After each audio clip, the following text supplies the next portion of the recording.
Tshisekedi a mutu moko boye omoni ndako esika Mobutu abanda kofanda babuki yango batongi ma grand monument ma Etienne Tshisekedi monde place babuda bakenda doto kende ma beto fukama ofukami osambeli papa Etienne Tshisekedi ozwi molimo ya révolution comme ça erozo bima la balabala omona ta ba soldate ozo comprendre obima avec révolution la ndenga ko saranate donc jique pe ba ko ba décision là-bas mais famille politique pe ba ko ba décision là-bas parce que tous les trois wana soki bazana nous d'accord te donc moyen makambu esalema ezate parce que soki gouvernement ya Sami Badi banga balingi ba brutaliser makambu na ndenge na bango wana siko esika oyo ba koluka siko trouble ekota na kati ya mboka ndoko mona siko ba biso ba biri to ko silika siko na ndenge moko ko saranate pour ba biso ne to ba vrai opposant ozo comprendre ebele ba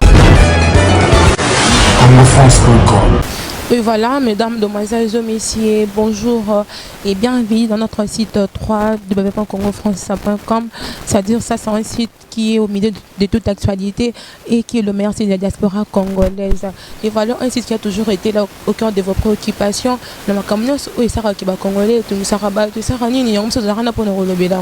Déjà, vous remarquez que je suis en noir, c'est-à-dire Congo France et un macamo. Ça fait déjà beaucoup de temps, je pense 2 mois déjà, autour de Makamba, papa l'a depuis Atika Bisso. Je pense 1 mois que papa Tutu est parti à Atika Bisso. Et là, déjà avant de commencer, j'avais salué mon boss, M. Jésus Pumba, bonjour. Et aussi à notre manager, M. Junior Buxon Mukasa, un grand bonjour à vous. Et voilà, je parlais donc de Yamakama Matin à Etienne Tshisekedi. Tout comme on a que non, tu vas dire que le gouvernement est bima. Tu vas dire que le respect, il y a encore au bassin qui est le 30 décembre. Jusque-là, il n'y a pas encore de gouvernement.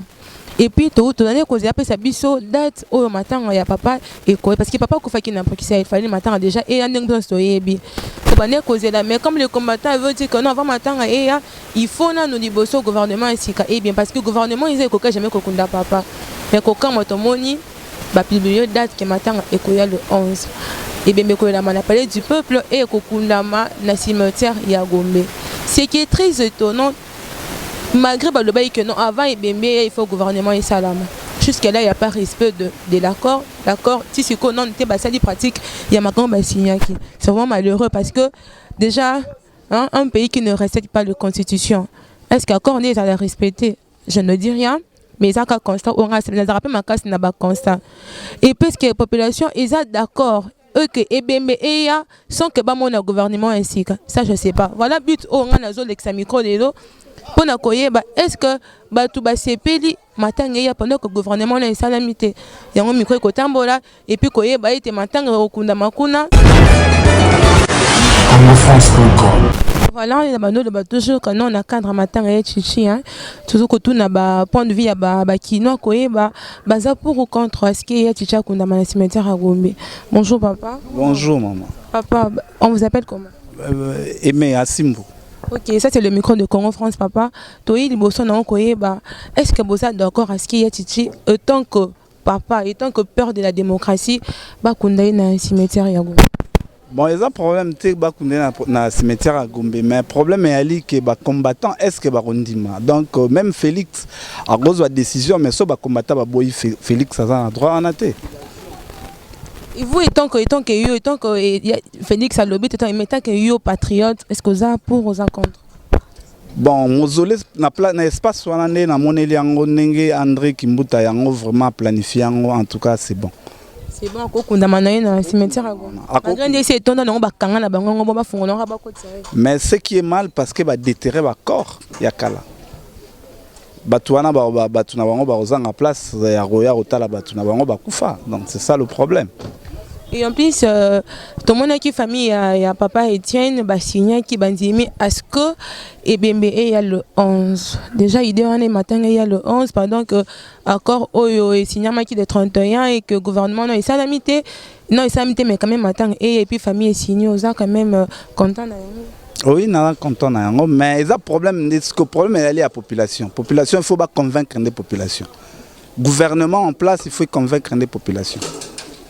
malgré ba respecter na bango te bango moko makamba signa ki ba respecter yango te ti c'est gouvernement et ça la maté et en plus déjà que non ba loba ki avant matanga ya gouvernement et salama mais gouvernement et salami te jusqu'à là mais quand même ba signer et puis bandimi que non matanga ya le 11. Donc le problème c'est quoi? Bah opposant bazolingate gouvernement en place bayamba ba enterré Etienne Tshisekedi. Donc gouvernement Sami Badi banga bazolinga bango te na ba opposant. C'est ça le problème. Donc avoir même la famille biologique et Etienne Tshisekedi. Mais quand même famille même gouvernement quand même mutu Rukunda Etienne parce que elongo était ça quand sur quoi justement même na landi ba chaîne à télévision belé donc ba repé ça même na présidence est d'accord président Etienne Tshisekedi. Voilà. OK papa monde de la fin si vous en avez.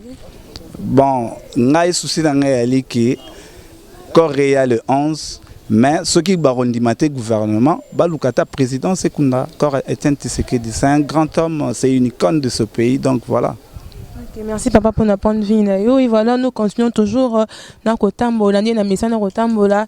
Il pas y bâti belé baboye rokota Sarah tissé rakota na micro naé et puis comprenez que je suis en noir parce que vraiment RDC dans la matin, RDC en day, je suis en train de me promener Kotambola toujours na messana pour na koto na bayimbo avina bango par rapport à makambo ya papa Etienne Tshisekedi. Ati ki biso na pasi mingi, hein matin appel na banungu nungo kolata beauté kozong sa beauté bon je sais pas hein.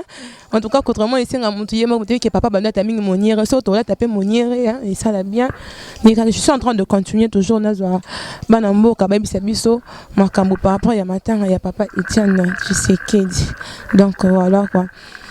Mon frère bonjour. Ouais, bonjour, il y a trop et bonjour na bande koto bazolanda biso na Congo France, site le plus suivi de la planète. Donc merci à toi quoi. Déjà combo et ça l'a bien collé quoi. Ouais, combo vraiment to comment obanga vraiment repesa combo na ba maramba politique de père que balandanga ba rokanganga encore mais ba o ba ebi déjà. Donc merci à trop quoi. Donc voilà, et comme tu viens de dire que ça c'est le micro de Congo France, tu es liboso non pour na Italie, matin ya papa Etienne Tshisekedi watika kibiso et namoni ba combattre ba ne koloba que non matin ekoyaka kino tango au gouvernement ici ekobima mais il y a pas encore de gouvernement, au moins la famille a signé que non matin ekoya le 11. Cette idée là et comment tu trouves ça? Ouais, idée wana matin ekoya le 11 wana ba tiango vraiment ça idée moko vraiment très vite vraiment bazui ngana linga qui avant que Corona ea il faut ba accord et à la premièrement respecter ba accord il y a le 31 décembre aussi longtemps que les accords ne sont pas encore respectés donc voilà pourquoi au moni papa Tshisekedi aza mutu moko batolo ba kaza la trois familles vous comprendre aza na famille politique aza na famille nationale au mutu tout le monde entier et puis aza na famille na yemoko pe biologique famille nationale au tozo na gouvernement ba cause ba décision na bango famille au pe baza biologique pe cause de ma décision là-bas mais famille politique peut occuper cause de ma décision là-bas parce que tous les trois wana soki bazana nous d'accord te donc moi makambu et salema ezate parce que soki gouvernement ya Sami Badi banga balingi ba brutaliser makambu na ndenge na bango wana siko esika oyo bakoluka siko trouble et kota na kati mboka ndoko mona siko ba biso ba biri toko silika siko na ndenge moko ko sakana te po ba biso ne to ba vrai opposant ozo comprendre ebele ba ya opposition ya bourgeoisie po tango opposition ezala ki vraiment na batango ba ve na biso Mobutu yo bima na balabala lo bakenga na zo opposant mais bako niata yo vraiment ba fimbu na ndenga ko sakana te donc yango moni naza vraiment d'accord te na ba opposo bazo ya lelo donc bazo wele na ba poste na gouvernement yango wana moni ba biso ba vrai opposant lo kwanga René Abiri ba proposer nga pe poste mais na boya ki poste wana donc na cadre kaka bagarre à boule nga naza combattant na kotika la toujours combattant donc na ebité so question mususu ezali question mususu ezali o eza que non ba lobby papa Etienne Bakunde na cimetière ya Gombe cimetière etonda bakanga mais il faut un peu na otando nzoto ya papa l'idée là est comment au moni cimetière wana soki ba lobby ba omoteke ba honorer fete nani na une décision wana ah omoteke seke batongo na comprendre bango te donc c'est question oyeka pona loba kaka batu ba copier ba makambo pi ba publier que René Abiri pour mikolo nga commander politicien ya solo wana mais oui siko toloba makambo place wana cimetière à Gombe fala ki ba kundana no premièrement ndeko na biso nani papa na biso Kester Emenea fallait battre place wana fallait ki bazwa ndeko na biso la ni papa na biso papa Wemba battre pe place wana po nika ba ke ko fongola cimetière po na la ni papa Etienne Tshisekedi au moins que ba manquer respect mais aux autres la grandeur il y a papa Etienne aux tiens na battu ba papa Wemba quelque part on dirait côté on lobby bien te na lobby bien parce que cimetière à Gombe et bonginde na batuana ba Marie Paul so ba dae ba kokota ba place wana nani ba débat ba nani ba artiste mike loka ba déplique ba nani ala so ba kufi ba kokota bonne na Gombe papa Etienne Tshisekedi a mutu moko boye omoni ndako esika mobutu abanda kofanda babuki yango batongi ma grand monument ma Etienne Tshisekedi monde place babuda bakenda doto kende ma beto fukama ofukami osambeli papa Etienne Tshisekedi ozwi molimo ya révolution comme ça erozo bima la balabala o mona ta ba soldate ozo comprendre o bima avec révolution la nenga ko saranate donc na cadre boule de fallait que ne ba sala bongo babuka lupango ya mobutu atika place wana babuki lupango ya mobutu to pe toke na ropo ki pwanza to buki monument ya Kasavubu batia place wana batie monument Kasavubu atela bandundu bata bandundu vike bazora grâce wana tata na baba Congo et ça la bango plaisir parce que batie ce monument ya Etienne Tshisekedi batia ta 5 ba engagé ta 100 000 personnes pour na soin espace wana donc je pense que c'est ça vraiment René Biri naza d'accord te na makamwana to respecter les accords donc merci à trop quoi.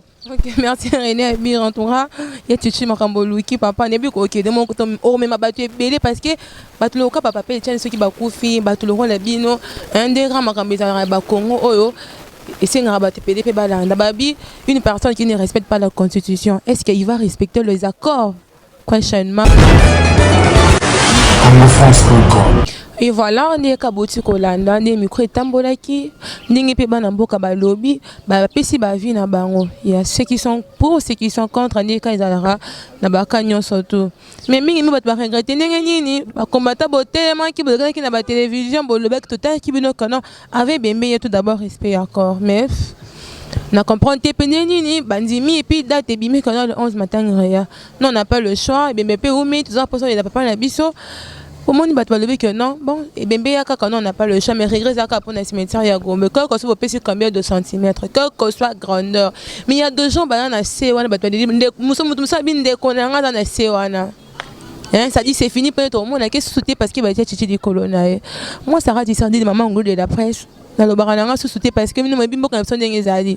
Mais quelqu'un qui me qui m'a téléphone qu'on là pas ma colonne mais il y a une relation colobaté. Je ne fais que mon travail sans dire rien de mal. Maintenant, le barama comme né côté Ambola.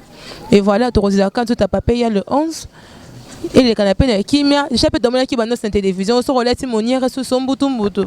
Et c'est qu'est-ce qu'il est chichi non on n'a pas le choix on a rara idéologie naïe malgré idéologie ba hôtel mélango en plus c'est le parti successeur dans la modernité. Ba opposant ba eu deux personnes tous eux comprendre bien peut se souhaiter. Ba petit date il y a le 11 il dit maman on a pas pétenion ça. Hein? Maman paie moi c'est tu sais que dit paie maman ba tout cove va coller la mobile au lobanini elle n'a fait que accepter.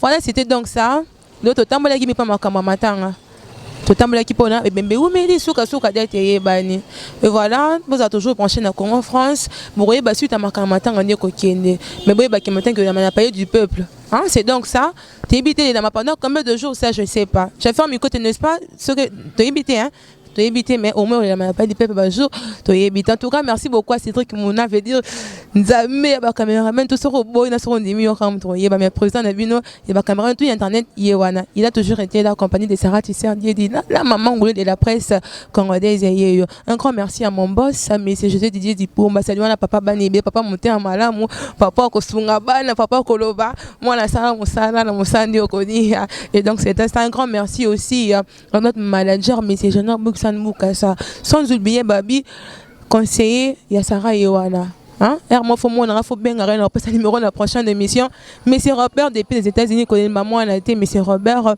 c'était donc ça et voilà restez branchés sur Congo France dès que Rosa Suite et malin pas mon ramadan. Un grand bonjour aussi à celui qu'on appelle des Yongindu.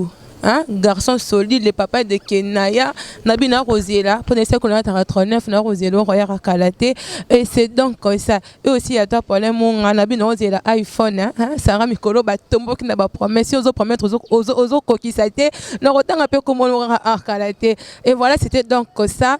Un grand bonjour aussi, un grand merci à mes parents, hein, le couple Diedi, hein. Déjà, je vois papa Diedi, Michel et maman, Monique qui dit, Basso, Moninga Boye, Pessara Bango, merci. C'était donc ça. Un grand merci aussi à Gadidier Dizaboulon, moi, Nalanda, Dangola, Solo.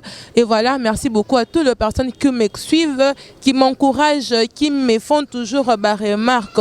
Contactez-moi sur Facebook, Sarah Tisseur Diedi, sur Facebook, ou bien sur WhatsApp. Toujours le numéro qui est là affiché à Bolanara, émission. Et voilà, un grand merci aussi à M. Hubert Wemang, M. Hubert Wemang depuis les États-Unis. Moutoumoro bien. Nebi ko ozo de tu peux bien un sarah qui n'a pris pour la matin, mais déjà ozon qui déjà. Merci beaucoup Esther depuis les États-Unis. Hein. Moi déjà, M. Robin, on appelle Esther. Merci à vous. Prochainement, on a plaisir à abonner à Rana Congo France. Ciao, ya boira na Congo France. Congo France. Isona bango, bango na biso, isona bango. Ekara molai. France.com, site ya Kolo Masolo danger. Masolo kitoko.